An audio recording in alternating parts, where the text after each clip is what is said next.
the ISO OSI reference model. Now this OSI model, first let me tell you that this ISO OSI has come as a standardization, that is Open System Interconnection. This is the name of the model, and this was proposed by International Standards Organization ISO, because at that time there were so many protocols, so many things happening. It was important to standardize it so that everyone can use it in a proper way, in a arranged and managed way. This was in 1983. In 1995 it was revised, and as I said, it was called as ISO OSI. ISO means International Standards Organization, and OSI is for Open Systems Interconnection. Open Systems Interconnection. And this was called open because there were various networks which wanted to be connected to other networks. So this, for example, two networks are here, N1 and N2. They are open for the communication with other systems. So this OSI is what they should follow, these different networks. So OSI model has 7 layers. 7 layers. Now you may ask why these are 7, why they are not 6. I'll answer this. But the first layer, the topmost, is application layer. Whenever you are working on your computer or laptop, the first screen comes for any networking, that is a user interface. So application layer is providing you a user interface. Presentation is all about whatever data, information you are handling, how to present it, and even it deals with the encryption and decryption. That is, you don't want any eavesdropper or any kind of threat. So in order to handle that, presentation layer is responsible. Session layer, as the name suggests, for sessions. So you have this maintains distinction between data of separate application. If you are using two separate applications, how to maintain the distinction of data used by one and another. And it also provides dialogue control between the host. Host is nothing but the computers, different computers in the communication. This application, presentation and session, all these 3 layers have been combined in the TCP/IP layer, because all the work it is doing is for user interaction. And then we have the transport layer. Transport layer is to provide the end-to-end connection. It can be reliable, it can be unreliable. So we have TCP and UDP in the another TCP/IP conceptual layer. But here it is also dealing with the flow control, transport layer.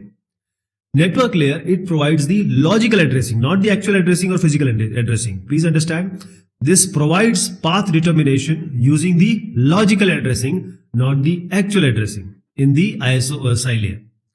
And then we have to convert this, because every address is physical address, like the MAC address, like the IP address. So the data link layer does this thing, provides media access and physical addressing. So there is a combination of physical and the network, that is the logical addressing. Physical layer is all about transferring the data. So you are sending the bit stream, etc. So it converts digital data so that it can be sent over the physical medium.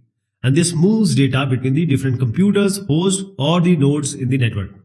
So the data starts from here, from application. Every layer adds something. And finally, through physical layer, actual wires, it can be fiber optic, it can be coaxial cable. Then it goes to the other system. And there also we have a protocol stack. So it starts from the lower layer, first layer, and it goes up to the 7th layer.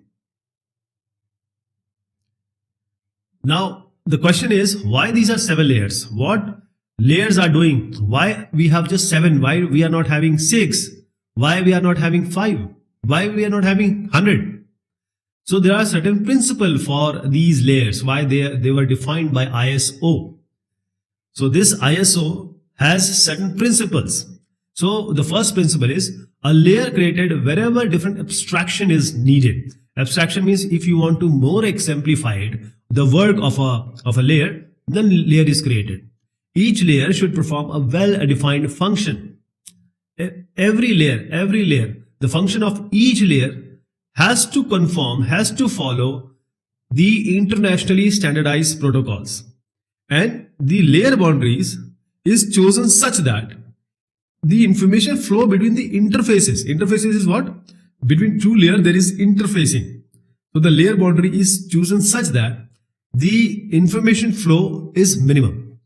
Then the layer decided should be not bulging or should not be thin. That is, the number of layers should be large and small enough that various function can be accommodated. One should not be overwhelmed, one should not have less function. So in OSI layer, three important concepts are there: services, interfaces, and protocol. Services are all the primitives or operation or function. The lower level will give it to the upper layer. Interface is the layer, or you can say a virtual concept between two layers that you can change anytime without changing if new technology comes.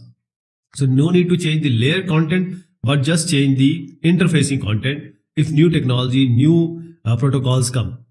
And protocols means two peers, that is two equal layers, they have decided upon certain rules, convention or regulation. For example, what will be the message size, what will be the header added. All these are protocols or agreed upon content before the conversation could commence.